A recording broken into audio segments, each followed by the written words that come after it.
안녕하세요. 뚱찌 시네클럽 워터프론트 제4부 시작하겠습니다. 이 영화에서 가장 유명한 장면 중에 하나이기도 하고요. 지금 조직에서 마론 브란도를 처리하라고 하는 거죠. 그런데 어쩔 줄을 모르고 그건 절대 안 된다고 얘기하니까 모두 이 형인 찰리를 왕따시키는 분위기에서 찰리가 드디어 마론 브란도를 만나러 온 겁니다. 형이 와서 다행이야. 얘기하고 싶었어. 어디로 갈까? 리버 스트리트 가면 알려준다고 얘기합니다. 가는 길에 볼 일이 있어. 미소가 가득한 채 둘이서 대화를 나눕니다. 너 배신 안 하겠지만 너 소환장 받았다면서? 지금 너가 하고 있는 행동 대단히 위험해 지금. 형, 나 큰 거 안 바래. 지속적으로 일할 수 있고 떡고물 좀 떨어지면 그런 일이면 나한테. 근데 너 이제 30살 다 돼가. 언제까지 그렇게 살래? 좀 큰일을 해야 되지 않겠어? 형, 그런 일을 하다 보면 위험 부담이 많아. 그냥 조그만 일 하면서 오래 살고 싶어. 그럴 줄도 모르지. 잘 들어봐. 너 새로운 부두가 오픈을 하거든? 거기서 매달 얼마가 들어오는지 알아? 엄청난 돈이 들어온다고. 너는 손가락 하나 까딱 안 해도 그 돈을 벌 수 있어. 너가 아무런 얘기만 안 하면 돼. 그런데 형, 그게 생각보다 조건이 많은 것 같아. 생각보다 엄청 더 많이. 너 증언할 거라는 거 아니지? 형, 모르겠어. 그것 때문에 형하고 얘기하려고 했던 거야. 너 저 부두가 얼마짜리인 줄 알아? 너 따위 독서 나부랭이 때문에 자니가 그걸 포기할 것 같아? 뭐라고? 전직 복서 나부랭이라고? 형, 나 그렇게 안 될 수도 있었어. 야, 너 엄마 지금 시간이 없다고. 너 곧 죽임을 당할 수 있다. 이 얘기죠. 나 아직 결심 못했어. 리버가 437번지에 도착하기 전에 결심을 해. 437번지가 뭔가 의미가 있는 장소인 거죠. 아, 자신의 위험을 직감을 했습니다. 어디 도착하기 전이라고? 그냥 하겠다고 해. 총까지 꺼내면서 그냥 하겠다고 하라고. 찰리 하면서 형, 제발 이러지 마. 왜 이러는 거야, 형? 이 장면 너무 멋집니다. 총 치워. 이러지 마라. 는느느는 이 부분 아주 효과적인 음악입니다. 둘 간의 어색한 침묵이 공유되는 이 순간 긴장감을 높이기 위해서 와우. 너 몸무게 얼마인 줄 알아?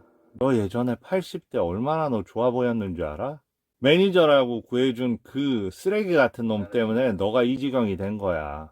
갑자기 좀 감정이 넘치는 음악으로 톤이 바뀝니다. 오케스트레이션이. 형, 문제는 매니저가 아니었고 형이었어. 형이 말했잖아, 가든에서. 오늘은 너가 이길 날이 아니다. 우린 윌슨한테 돈 걸어서 결국 형하고 자니가 같이 거기에다 돈을 걸고 동생을 이용한 겁니다. 기억나? 나 윌슨을 묵사발로 만들 수 있었어. 형 때문에 이렇게 된 거야. 윌슨은 결승에 나갔는데 나는 어떻게 됐지? 형으로서 그렇게 해서는 안 됐어야 해. 돈 몇 푼 때문에 동생을 희생시킨다고? 너한테도 돈을 건 적이 있었잖아. 그런 뜻이 아니야. 난 클래스 명예를 얻을 수 있었다고. 이러면서 얼굴을 들어올리는 마치 도달할 수 없었던 꿈에 대한 그런 회한을 갖고 있는 듯한 이런 연기. 컨텐더. 난 썸바디가 될 수 있었단 말이야, 형. 이런 깡패 말고. 현실을 직시해봐. 알았어. 내가 그들한테 말할게. 널 찾지 못했다고. 근데 그들이 날 믿을진 모르겠어. 총을 줍니다. 너한테 필요할지도 몰라. 다 세우라고 하고 보내고요. 그때 가든으로 가자고 하는데 갑자기 음악이 바뀌면서 기사의 눈빛이 바뀝니다. 그들이 얘기했던 437번지로 바로 들어간 것 같습니다. 자니가 위에 있고요. 그리고 이디의 집으로 왔습니다. 문 열어달라니까 문을 잠궈버립니다. 그 얘기 좀 그만해. 컨션스 계속해서 신부도 결국 네 양심에 따라서 행동해 하면서 컨션스라는 말을 지겹도록 해왔거든요. 컨션스 그 얘기 좀 그만해. 나는 그 얘기 한 적 없다고. 나 너 사랑해. 너도 나 사랑하지. 그렇지만 내가 당신한테 그 사랑하지 않는다고 얘기는 한 적은 없었어. 그렇지만 지금 나가달라고. 침묵의 순간. 여기서는 음악이 없습니다. 마지막 좀 거친 그런 격정, 날것의 느낌을 보여주기 위해서요. 그때 테리, 네 형 여기 와 있어. 널 보고 싶대. 여기저기서 계속 테리 내려와봐. 네 형이 여기 있어. 외치는 겁니다. 형이 잘못된 것 같다고. 가봐야 된다고. 음악이 아주 급박하게 움직이고요. 이디도 테리를 뒤따라갑니다. 5년 전에 우리 아들 앤디 잃었을 때도 저들이 저렇게 불러내곤 했어. 조심해. 쫓아가고요. 그때 화물차의 큰 트럭에 불빛이 보입니다. 음악이 급박해지고요. 문의 유리를 깨부수고 피합니다. 그리고 밖을 보고 그 트럭이 지나가자마자 찰리가 살해당해 있습니다. 아주 의미심장한 방식으로 항상 마론 브란도나 부두 노동자들의 어깨에 고리를 달고 다녔잖아요. 그 고리에 걸려 있는 거죠. 형이 죽어 있습니다. 지금 보면 장갑을 끼고 있잖아요. 그 가죽 장갑. 늘 살인자의 장갑을 끼고 있었다고 했잖아요. 그 두세 개를 대비시킨 하얀 장갑을 늘 끼고 다니는 에바 마리 세인트와 그리고 검정 장갑, 가죽 장갑으로 대변되는 저 자니 프렌들리 일당을 찰리의 가죽 장갑으로 또 상징적으로 대비시키면서 보여주는 거죠. 도망치라고. 처음에는 조이 두간, 이제는 당신. 내가 그냥 가만히 두지 않을 거야. 총을 꺼내고요. 복수를 하겠다고 합니다. 제발 베리 신부가 올 때까지 형을 혼자 남겨두지 말고 이디 우리 형을 좀 지켜줘. 우리 형을 저렇게 바닥에 오래 있도록 내버려 두지 말아줘. 그 술집으로 들어오는 거죠. 당 안쪽에 당구장이 있는. 여기 없어. 그러면서 몽둥이 같은 걸 뒤에 또 준비합니다. 다 한패인 거죠. 회계 담당만 앉아 있네요. 위스키 달라고. 그때 툴리오하고 다른 한 명이 들어옵니다. 전화 걸로 움직이니까 또 가만 있으라고 얘기하고요. 상처를 확인하고 그때 신부가 들어옵니다. 베리 신부가. 너 지금 제정신이야? 총 빨리 줘. 지옥으로 꺼져버려. 지옥으로 꺼져버리라고. 그런데 주먹으로 한 방 날리고요. 그 사이에 모두가 다 도망쳐 버립니다. 정말 그를 끝장내고 싶어? 그러고 싶다고? 깡패처럼 굴지 마. 그게 그가 바라는 거야. 그래서 정당방위라고 해서 널 죽여버리는 거야. 너 진실 알잖아. 총 치워버리고.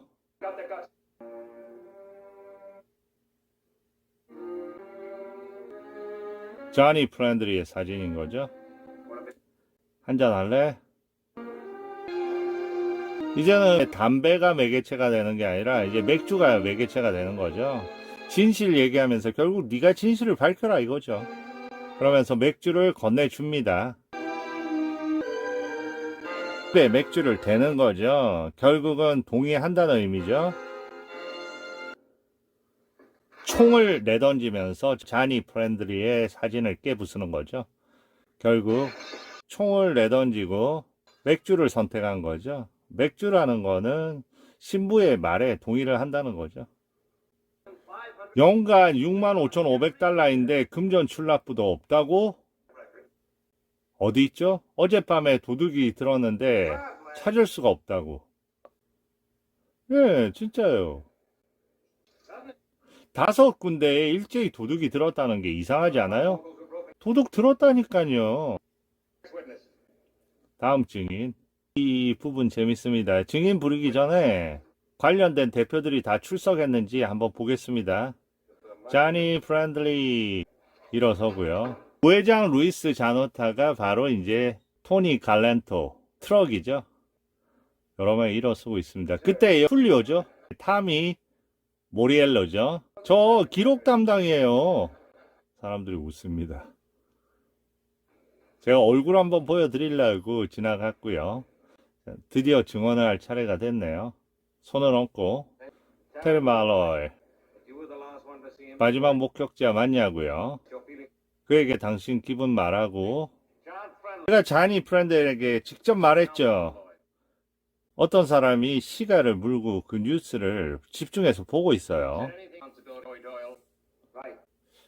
그 일에 책임이 있는 얘기를 했냐고. 그렇습니다. 분명하게 의도를 밝혔나요? 그의 조직을 유지하기 위해서 조이 도일을 죽인 게 확실하나요? 이런 얘기죠. 벌써 대답하는 게 확실하니까 꺼버려. 필요한 거 없습니까? 프렌들리가 오면 나 없다고 해. 오늘만요? 아니야. 없어 이제는. 당신은 단지 그 일에 대한 단서만 준 게 아니라 정직한 사람들이 편안한 마음으로 일할 수 있게 도와준 거예요. 이제 자니 프렌들리가 진술을 하러 가야 되는데 너 트럭 운전, 택시 운전 아무것도 못할 거야. 모든 부두에서 일을 못하고 너 죽여버릴 거야. 경찰들이 붙는 거죠. 나 배신자가 된 기분이잖아. 자꾸 그렇게 따라다니니까. 그때 친한 친구가 내려오는데 아는 척도 안 합니다. 모두가 외면하는 거죠. 그때 커피를 끓여놓고 따뜻하게 맞이하려고 하죠. 그럴 기분이 아닌 거죠. 나중에 봐 하고 창문을 통해서 위로 올라가는데 그때 동생 같은 녀석이 아주 침울한 표정입니다. 올라오는 걸 봤고요. 도망을 갑니다. 그래. 뭔가를 던집니다. 보니까 죽은 비둘기를 던졌네요.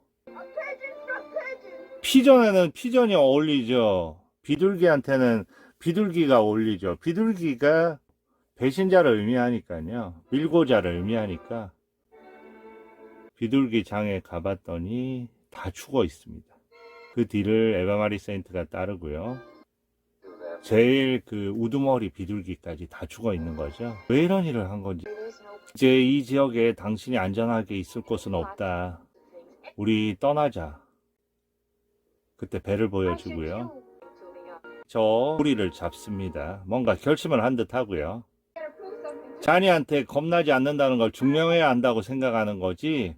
그럼 죽어. 뭘 증명하려고 하는 거야? 나 건달이 아니야, 이디.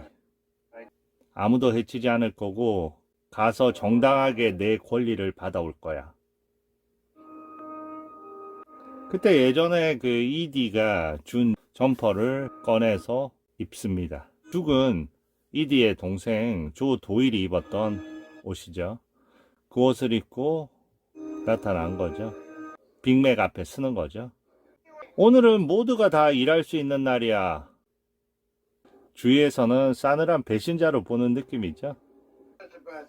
사진 나쁘지 않게 나왔는데요. 숨쉬지 마. 거기서 조개 비린내 같은 거 나니까. 내가 죽여버릴게요. 일면에서 기사가 사라지는 순간 저놈 내 손에 죽을 거야. 한 명 한 명씩 다 일할 수 있게 하는데 사람 아직도 부족해? 아무나 거기 있는 사람 일로 와. 그때 동전 달라고 한 그 사람을 채용을 합니다. 내일 와. 아니면 다음 날에 오든지. 아주 싸늘한 눈빛으로 쳐다보는 거고요. 전부 이제 쏘아서 죽일 생각을 하고 있어요. 야, 총 다 가져와. 다 치워. 너희들 진짜 제정신이 아니군. 이해해? 지금 나 전기의자 데펴놓고 나 잡아서 죽이려고 기다리고 있는데 이 무슨 미친 짓들이야. 갑자기 마론 브란도가 그 사무실로 직진합니다. 그런데 이때 재밌습니다. 여기 러벨 앤 와인, 뉴욕 러벨. 배의 이름이 항거자, 반항자, 반역자. 의미심장하죠. 형이 걸어 나왔던 그 길이죠. 조니 프렌들리 나와봐. 너 대답만 잘하면서 나불대니까 너가 잘난 듯 느껴지지? 꺼져. 그 총까지 뺏어버리면 너 아무것도 아니라고. 너가 배신자야. 네가 보기에는 그렇겠지. 난 오랫동안 나 자신을 속이고 있었던 거라고. 너한테 기만당해서 조이, 찰리, 두간한테 그렇게 했어야 돼. 너가 하느님이라도 되는 줄 알아? 더러운 사기꾼 깡패일 뿐이야. 나는 내 행동이 자랑스러워. 여기에서 이제 엘리야 카잔의 목소리가 들립니다. 모두에게도 그렇게 외치고요. 이리 와봐. 다리를 걸고요. 이제 본격적으로 격투 장면이 시작이 됩니다. 리듬감 강한 음악이 이어지고요. 사람들이 이제 몰려드는 거죠. 아니 아직도 잘 싸우는데? 길을 막고요. 구해줘야 된다니까. 아니야 어차피 쟤는 쟤들하고 한패잖아. 내버려둬 그냥. 이제 가자. 기다리지 말고 도와주자. 앞에 막아 쓰는 거죠. 이때 약간 감정적인 음악의 오케스트레이션이 나오면서 그 러벨이라고 써져 있는 배가 서서히 좀 움직이면서 그 사이를 뚫고 신부와 이디가 나타나네요. 이 사람들을 뭔가 좀 꾸짖는 듯한 표정이고요. 무슨 일이야? 막아서는데 그냥 돌진을 하려고 합니다. 그러자 얼굴을 밀치는 거죠. 그때 자니 프렌들의 일당이 나오고요. 가져가. 저기 저렇게 물에 고여 있는 거죠. 예전에 그 대사 기억나세요? 새들 잘 관리해. 물 바닥에 흘리지 말고 감기 걸린다고. 지금은 감기 수준이 아니라 그 물에 완전히 잠식이 돼서 잠기게 만들어 놨네요. 그러니까 결국 마론 브란도의 지금 포지션은 죽음을 당하기 일보 직전에 비둘기와 다름없는 거죠. 비둘기가 물에 떨어져서 감기가 걸려서 죽을 수 있는 것처럼.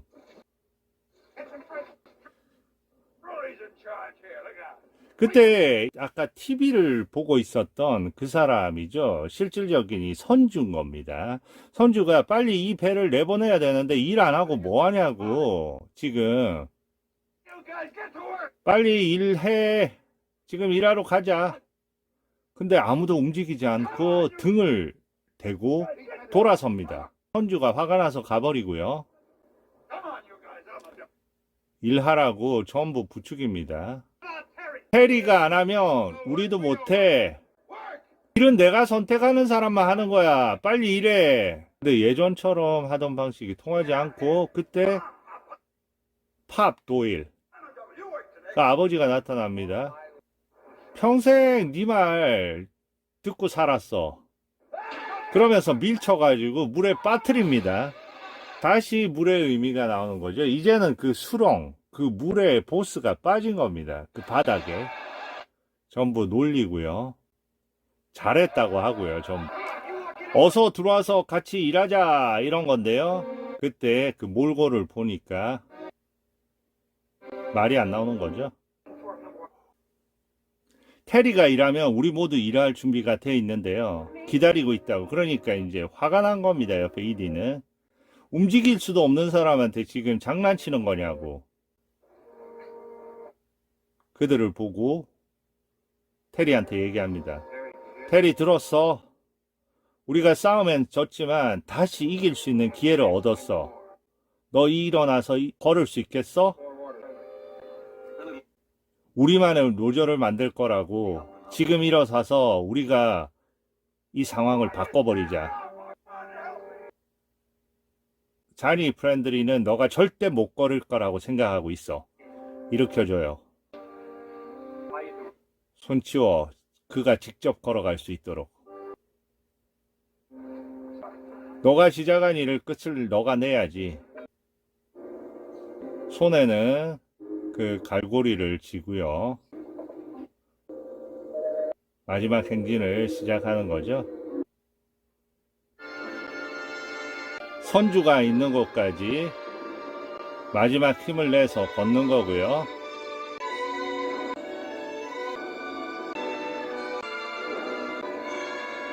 드디어 도착했고요.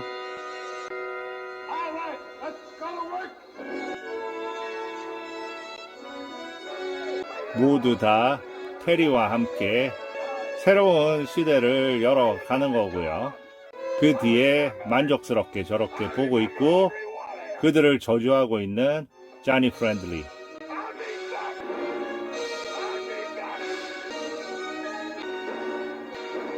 네, 이렇게 영화는 끝나게 되는데요. 개인적으로 결말에 대한 좀 아쉬움이 있습니다.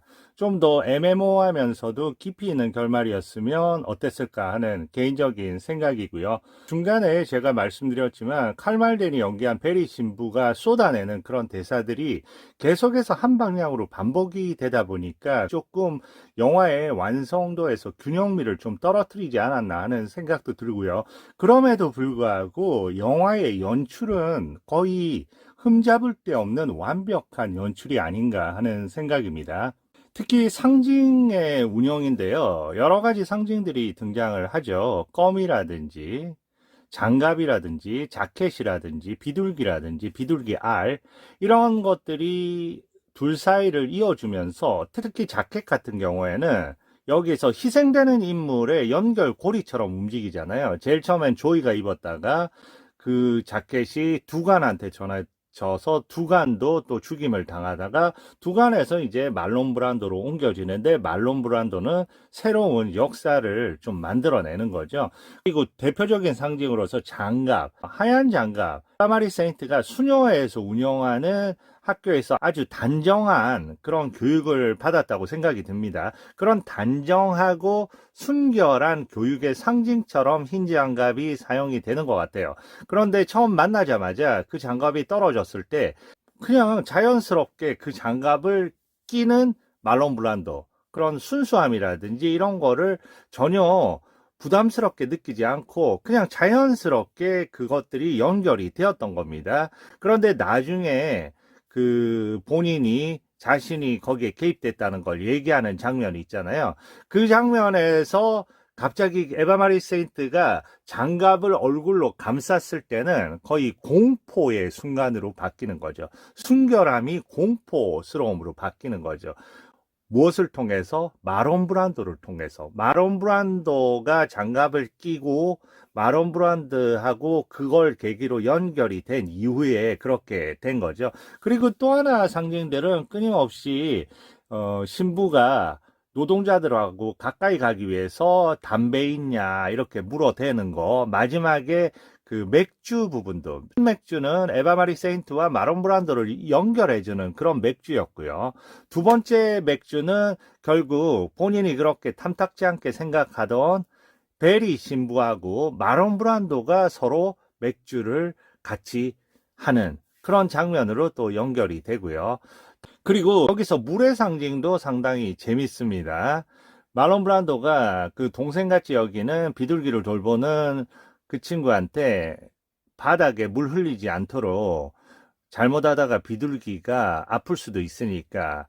그런데 그 아픔의 공간, 위험의 공간, 그런 것들이 이 바닥인 겁니다. 그리고 여기는 계속해서 계층이 나눠져 있죠. 위에서 일하는 사람, 아래에서 일하는 사람. 그리고 맨 꼭대기에서는 비둘기가 상징하는 어떤 자유, 그런 느낌들. 기적으로 해서 맨 아래층에 물이 있는 거고, 좀 전에 장면에서 보듯이 결국 그 물에 질척질척 되면서 거기서 죽음 근처에까지 갔었던 말론 브란도입니다.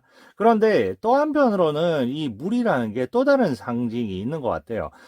제가 좀 전에 말씀드린 그런 물은 위험이라든지 제일 바닥이라든지 공포, 죽음 이런 걸 의미하는 물이 있다면, 옥상에서 가끔씩 에바 마리 세인트하고 마론 브란도가 저 멀리 바다 쪽을 들여다보는 장면이 있습니다. 그때 배가 지나가고요. 마치 그들의 희망 같은 그런 배들, 그런 물들, 떠남, 그리고 행복, 이상 이런 걸 또 의미하기도 하는 것 같아요. 그래서 상당히 이중적인 느낌으로 또 물이 표현이 되고 있는 것 같고요. 또 무엇보다도 빼놓을 수 없는 게 이 영화에서 악역을 수행한 사람들, 리 제이콥, 흠잡을 데 없는 연기고요.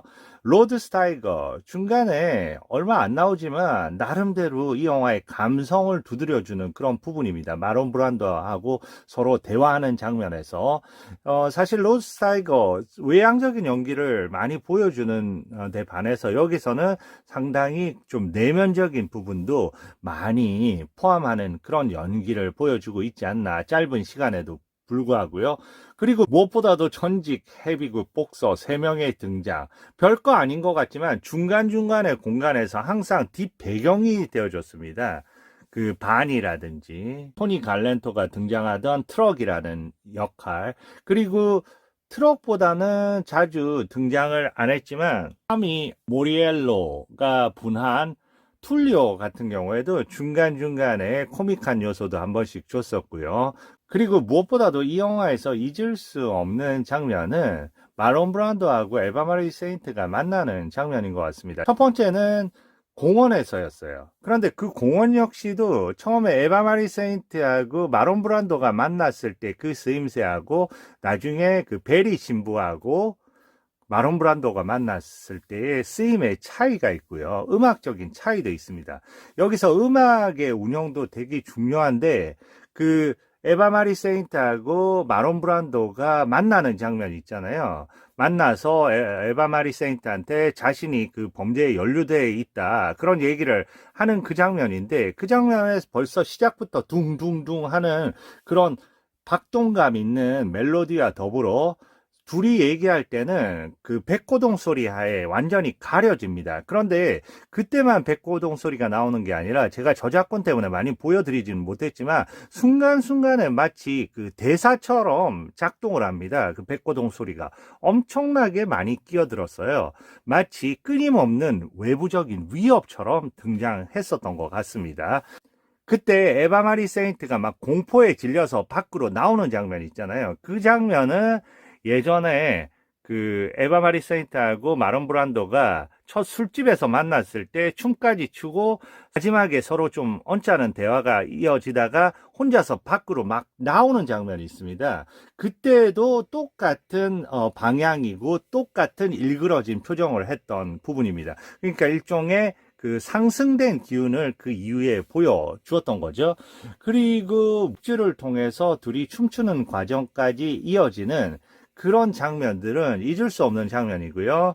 점점 더 날것의 느낌을 더해가는 장면들은 옥상으로 조이의 옷을 가지고 마론 브란도를 찾아왔을 때, 이미 마론 브란도는 그 두건의 죽음 뒤에 툴리오하고 주먹질까지 하면서 심경의 변화를 거치는 그런 상태였습니다. 그에게 위안을 주기 위해서 찾아온 그날 첫 키스를 하게 되는데, 그때의 전체적인 얼굴을 잡는 날것의 분위기, 제가 존 카사벳의 영화를 되게 좋아하거든요.